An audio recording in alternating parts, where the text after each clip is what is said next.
I'm sure nangyari na sa inyo to, no? Hindi ka nakatulog, tapos sa umaga, marami pinapagawa sa'yo. What do? Diba nagagalit ka, you lash out, no? So, generally, if you lack sleep, what does it do? It impairs concentrating ability.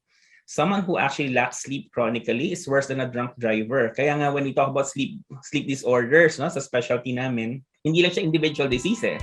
Social disease siya.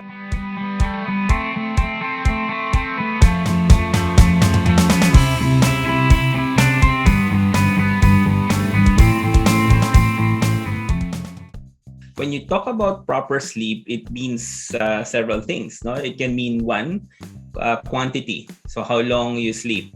So some people will say, depending on the age, probably around 7 to 8 hours should be good. The other thing is in terms of quality, because we have different parts of sleep. We have deep sleep, which is important kasi when you wake up in the morning and you don't have deep sleep, pakiramdam mo hindi ka rin nakatulog. Just think of it as like a cell phone. If you charge your cell phone well enough, you can use it for the whole day. If you didn't, hindi mo magagamit siya buong araw. Pag in-overcharge mo naman siya, baka masira din siya. But is there such a thing as too much sleep? Depending on your age. So maybe for you guys, mga bata katulad nyo, siguro kayo mga 7 to 8 hours. It will also depend on lifestyle. But it's very important to just usually keep it, especially for adults, no? To keep it between 5 to 9 hours. Kasi less than 5, you don't feel rested, it shortens your life. More than 9, it shortens your life too. So, di ba ano bang rule in life? Moderation. So, you have to make sure that everything is done in moderation. So, keep it between 5 to 9. You should be good enough for the day. In terms of practices, whether you work better at night or you work better in the morning, there are terms for that, no? Sabi nga, larks or owls. So, in larks, that means you wake up very early you wake up in the morning, you're very functional during early in the morning. Ang owls naman, very functional at nighttime. Pero, sabi nga lang, meron pang isang term, hindi commonly dinidiscuss to. Sabi lang, finches. Sino ba yung finches? That's the one in between. Intermediate sila. And most of the people will be somewhere in between. Kaya most of us will be functional during daytime.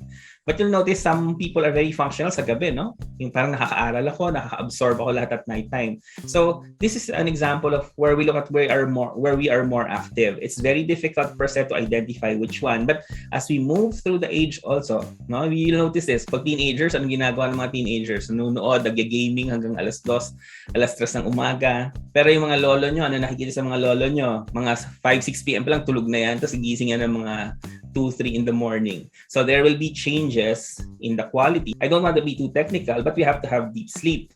As we grow older, less ang deep sleep, mas madaling magising. So those qualities can change. But there will be certain differences among individuals with those who work better at night. So you will have to observe where you can concentrate more or those who work very well in the morning. And you can maximize in terms of what you can do depending on the type of sleeper that you are. Someone who actually lacks sleep chronically is worse than a drunk driver. Kaya nga when we talk about sleep disorders, no, sa specialty namin, hindi lang siya individual disease eh. Social disease siya because if you're sleepy, what can happen? You can get into accidents and you can actually kill other people, no? You can involve other people. So adequate sleep is important for one, vigilance, no? So you're more vigilant and the ability to concentrate. So especially for work that requires vigilance, no? Kailangan talagang nakatutok, kailangan there has to be adequate sleep. And another thing is that chronic sleep deprivation can also lead to either mental disturbance, no? If you're very tired, no? If you lack sleep. So yung mga minsan we can have issues like depression, and in fact it can also work the other way. Depression can also manifest as sleep disorders, no? So they can manifest as insomnia, as difficulties in sleeping. So that's why it's important to look at your quality of sleep and quantity of sleep and see what it's been doing to you. Let's say someone who's probably performing less better in school because of their grades. You might want to also ask about their sleep pattern because that might be one of the contributory factors. Masipag naman siya, but this is one aspect that has to be looked at. Because remember, if you talk about when you have hunger, it is satisfied with food. When you have sleepiness, ang treatment dyan hindi coffee, no? Ang treatment dyan is sleep. So we have to make sure that adequate sleep is provided to everyone, whether it's a student or a worker.